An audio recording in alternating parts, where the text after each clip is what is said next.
यशवंत माने. यशवंत का माने. त्याची ओळख न पाठ गावातलं जे राजकारण आहे ती यशवंत मानेला चांगला अंगलोट येणार आहे. कामं आमदारांनी केली ती. शेतकऱ्याला काय घेणं देणं नाही. रस्ता कितीही करा तुम्ही, पाणी कितीही करा, फक्त शेतकऱ्याला शेतकऱ्याच्या मालाला भाव नसेल तर जगाच्या पाठीवर कुठेही गेला तरी काहीही होणार नाही.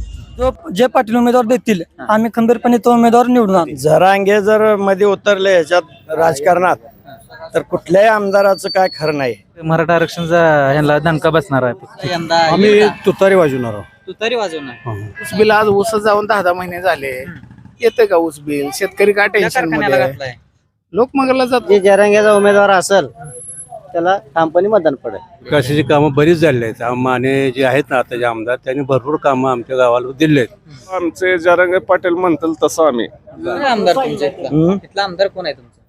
हे काय त्यांना नमस्कार, मी दत्तात्रय संगपाळ. बेधडक चर्चामध्ये आपलं सर्वांचं स्वागत आहे. दर्शको, सध्या आपण आलेलो आहोत उत्तर सोलापूर विविध आरफळे या ठिकाणी. नक्की या ठिकाणची परिस्थिती काय आहे, जनतेची समस्या काय आहेत, या ठिकाणच्या अडचणी काय आहेत, या संदर्भात आपण बेधडक चर्चा करणार आहोत. काही नागरिक या ठिकाणी बसले आहेत, त्या संदर्भात आपण काय या ठिकाणची परिस्थिती आहे आणि शेतकऱ्यांचे काय प्रश्न आहेत, तरुणांचे काय प्रश्न आहेत, या संदर्भात आपण बेधडक चर्चा करणार आहोत. चर्चा गावची आमदारावरची आणि आमदारांनी केलेल्या विकास कामावरची. काय नाव आपलं? गुरुनाथ नरहरी साठे. कुठला आहे? उत्तर सोलापूरचा आहे का? हा, विविध आरपळ तालुका उत्तर सोलापूर, जिल्हा सोलापूर. बर.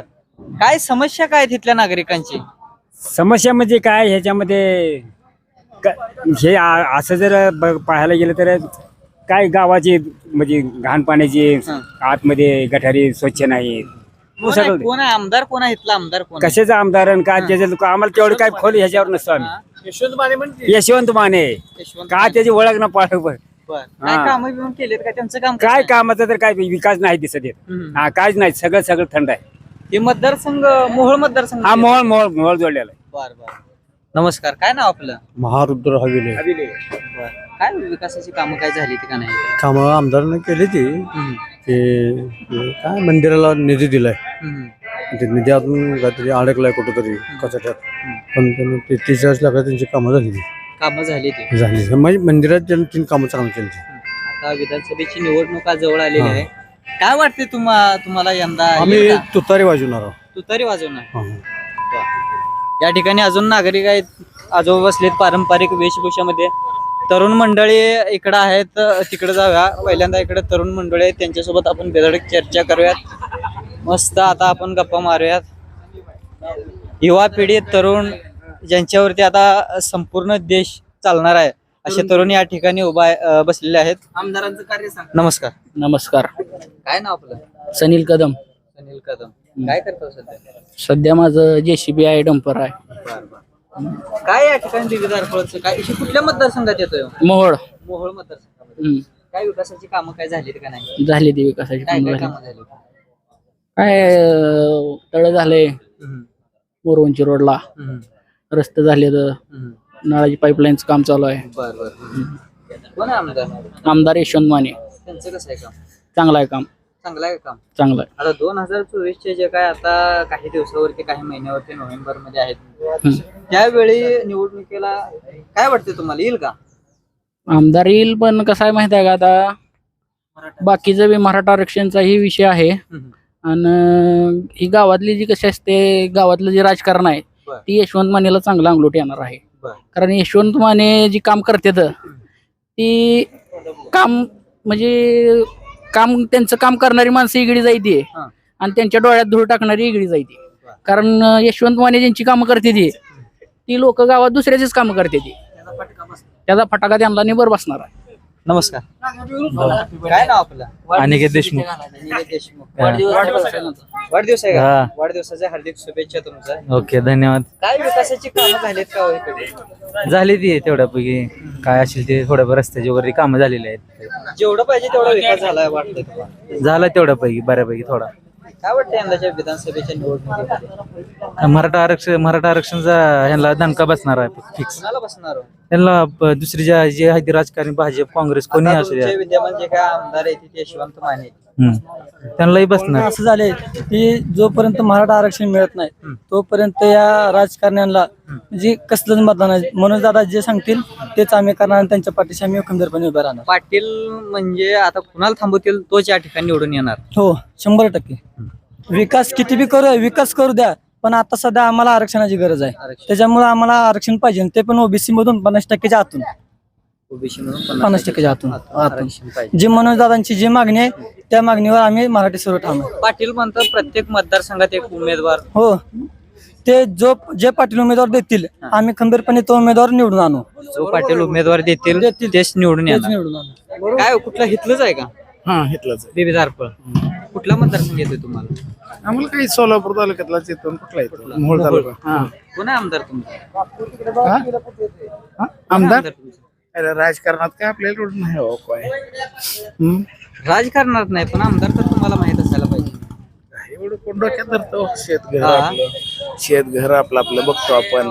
पण ठीक आहे, जाऊ सोडा. काय समस्या काय आहेत? काय अडचणी आहेत तुमच्या संघात? अडचणी काय आता शेतकऱ्याला सध्या शेतीचं खूप शेतकऱ्यांचं खूप हाल चाललंय सध्या. ऊस बिल टायमाला सुटत नाही. ही चौघ कुठं 1,500 सोडलं 2,000 सोडलं एवढाच विषय यायला. पण शेतकऱ्याचं ऊस बिल आज ऊस जाऊन 10 महिने झाले. येतं का ऊस बिल? शेतकरी काय टेन्शन कारखान्याला मध्ये घातलाय. लोकमंगलला जातो, लोकनेत्याला जातो, चेतनाला जातो. प्रत्येक कारखान्याचं तुमच्या तीच कुठल्या आहे. कारखान्याला? आपला लोकमंगलला गेला. लोकमंगलला. काय ऊसाचं बिल आलं का नाही? आलं की पण जाऊन जरा घातल्याशिवाय येतच नाही. लोकांचं पहिल्या 10 दिवसाला सोडतात, पुन्हा वर्ष झालं तरी ऊस बिल येत नाही. एवढंच होत राहतं. अजून काय समस्या आहे? काय गाईच्या दुधाला भाव वगैरे वाढावा आणखी असं एवढंच. पेक्षा शेतकऱ्याचं काय असतं एवढंच की. काय आहे असंच आहे. कोण आहे तुमचा आमदार? कोण आहे? कोण यशवंत आहे. यशवंत. बर, त्यांचं कसं आहे काम? हे चांगलं आहे. त्यांचं काम चांगलं आहे. हो. आता 2024 ला विधानसभेला निवडणुकीला थांबल्यावर कशी परिस्थिती राहील असं तुम्हाला वाटतं? कोण जे जरांग्याचा उमेदवार असेल त्याला ठामपणे मतदान पडेल. जो पाटील म्हणतील तो या ठिकाणचा उमेदवार म्हणून निवडून येईल. हो तसंच. आणि त्यांच्या पाठी त्यांच्या पाठीशी आम्ही आहोत. काय नाव आपलं? नारायण साबळे नारायण देवी दारपळ. कुठलं विधानसभा मतदारसंघ येतो? हे मोहोळ मतदारसंघ राखीव आहे. विकासाची कामं काय झाली? विकासाची कामं बरीच झाली आहेत. माने जे आहेत ना आताचे आमदार त्यांनी भरपूर कामं आमच्या गावाला दिले आहेत. 5 आमदार होऊन गेले, त्यांनी वरवणची रस्ता केला नाही पण ह्यांनी मंजूर केला. आणि बाकीचे सगळे रस्ते गावाला जोडणारे त्यांच्या मार्फतच झाले. विकासाची नानज हा भरपूर कामं गावाला आमच्या त्यांनी आमदार येऊन महादेव मंदिर ह्या आपल्या 2 मंदिराला 10-10 लाख रुपये दिले. पुन्हा तुमच्या धनगर समाजाला 7 लाख दिले. त्या मशिदीला 7 लाख दिले. आणि बाकीची 55 विहिरी ज्या आमच्या गावाच्या झाल्या म्हणजे रोजगार हमी खाली त्या सुद्धा त्यांच्या मार्फतच झाली. बरीचशी कामं झाली आहेत आणि त्यांच्यासारखं आमदार होणं नाही यापुढं असं आमचं वैयक्तिक मत आहे. 2024 ला जर त्यांनी निवडणूक केला हा मग भयंकर परिस्थिती होणार. कशी अजून बदलेल त्याच्यापेक्षा डबल परिस्थिती होईल. काय 2024 विधानसभेला त्यांनी निवडणूक केला येणार प्रश्नच नाही. अहो एवढी कामं करणं माणूस येत नाही म्हणून काय मग जनतेचं काय राहील? 100%. हा प्रश्न नाही. गावातली झाली. पण आता जसं जरांगे पाटील म्हणतील तसंच आहे सध्या. वातावरण तर तसं आहे आता. बर. मग आमदारकीचे सांगावलं इथं मला. आमदारकीचे आता आमदारकीचे तुमचे आमदार आता आहेत यशवंत माने आहेत. मग? आमदार यशवंत माने त्यांनी काम केले सध्याला. बरं, आता त्यांनी निवडणुकीला थांबले तर काय कशी परिस्थिती राहील? आता निवडणुकीला थांबले तर जसं जरांगे पाटील म्हणतील तसं आहे. जरांगे फॅक्टर चालणार 100%. आमदारने केलीत काम भरपूर केले. 2024 ला जर ते थांबले तर काय परिस्थिती राहणार? यशवंत ते येतील की आमच्या गावात तर लीड भरपूर मिळेल. आता गावकरी म्हणतात पाटील म्हणतील तेच उमेदवार. कुठला पाटील? राजन मालक जरांगे पाटील. जरांगे पाटील उमेदवार. तसं मराठा आरक्षणमुळे थोडा परत प्रभाव तर भेटेल. आरक्षणाचा फटका बसेल वाटतंय का? आरक्षणाचा झटका बसली 100% बसेल. 100%. आरक्षण दिलं तर निवडून येतील. काय काय समस्या आहे? काय अडचणी काय करता सध्या तुम्ही? शेती. काय शेतकऱ्यांची काय समस्या आहे? शेतकऱ्याचे काय सुद्धा नाही. आता चालू लागतं. काय शेतात काय कांदा आहे एवढं. 3 एकर आहे. बर. काय समस्या नाही ती? हाय पण एवढं ती निर्यात बंदी चालू करावी एवढंच हा, हा. सरकारने. काय या ठिकाणचा काय विकास झालाय का नाही? हे आहे हे मंदिर आमदार निधन भरपूर झालाय. कोण आहे आमदार तुमचं? यशवंत तात्या माने. काय यंदा 2024च्या निवडणुकीला थांबले तर काय कशी परिस्थिती राहणार? तसं बघायला गेलं तर जरांगे पाटलांना जर उमेदवार दिला तर परिस्थिती बिकट होईल. राजाराम साठे, इथलेच आहे? बेबेदारपळ, तालुका उत्तर सोलापूर. विधानसभा विधानसभा मोहोळ. काय या ठिकाणची विकासाची कामं काय झाली ते काय नाही? विकासाचे काम झाले, परंतु आमचे जरांगे पाटील म्हणतील तसं आम्ही. कोणी किती काम करू दे, पाटील म्हणतील तसं. पाटील म्हणतील तेच. म्हणतील तेच, त्यालाच मतदान करणार आम्ही. जगताप. नरसिंह जगताप. काय नागरिकांच्या बेबीदारपळ इथलेच का तुम्ही? हा इथलेच. बेबीदारपळ कुठला विधानसभा मतदारसंघ येतो? मावळ. काय या ठिकाणच्या विकासाची काय कामं झालीत का?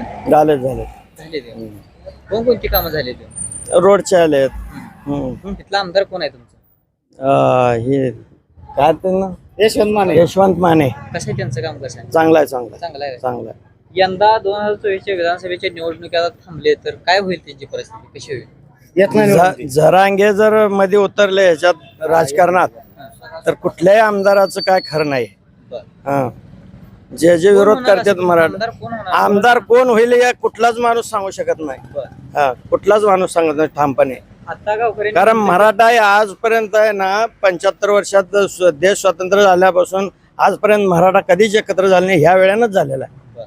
पण मराठा काय चीज आहे हे आता दाखवून देणार आहेत जनता.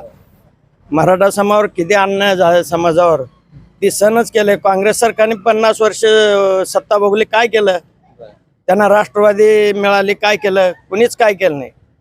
मग आता मनोज जरांगे आले त्यांच्याबरोबर, त्याने जर राजकारण होतं हे काँग्रेस भाजप यांचं काय खरं नाही. आरक्षण दिलं तर भाजपचं खरं आहे, नाही तर शक्यच नाही. पाटील जर उमेदवार उभा केले इथून 100% निवडून येणार. शेतकरी आहे, तुम्ही शेतकरी पुत्र आहे. शेतकऱ्यांचे काय समस्या आहेत, काय अडचणी आहेत? काय कांद्याला भाव नाही, खताच्या किमती वर गेलेले ते सगळ्या. काय कसं करायचं? कांद्याची निर्णयात चालू ठेवली असती तर लोकसभेला भाजपला कसलाच फटका बसला नसता. कांद्यामुळे भाजपला फटका बसला 100% बसला. लोकसभा. आणि या वर्षी पण तीच गत आहे. शेतकऱ्याकडे आपल्याकडे एवढं मोठं सोयाबीन शिल्लक असून राज्य सरकार अजून आता तेल आयात करण्याचे निर्णय घेतलेला. आता शेतकऱ्याला काय घेणं देणं नाही. रस्ता कितीही करा तुम्ही, पाणी कितीही करा, फक्त शेतकऱ्याच्या मालाला भाव नसेल तर जगाच्या पाठीवर कुठेही गेला तरी काहीही होणार नाही. या ठिकाणचा आमदार कोण आहे तुमचं? यशवंत माने. काय कसं आहे त्यांचं काम चांगलं आहे त्यांचं. कामाबाबतीत त्यांच्या दुमत नाही. म्हणजे कामं केली कामं केली आमदारने, कामं केली रस्ते वगैरे आमदारने भरपूर काम. 2024च्या विधानसभेच्या निवडणुकीला जर ते थांबले, आता सध्या ते याची परिस्थिती काय कशी परिस्थिती राहील? आमदारनं प्रत्येक गावात आमदारचं काम चांगलं आहे, परंतु मराठा आरक्षण हा महत्वाचा मुद्दा असल्यामुळं जो आम्ही आता शेवटी जात बघूनच पुढे जाणार.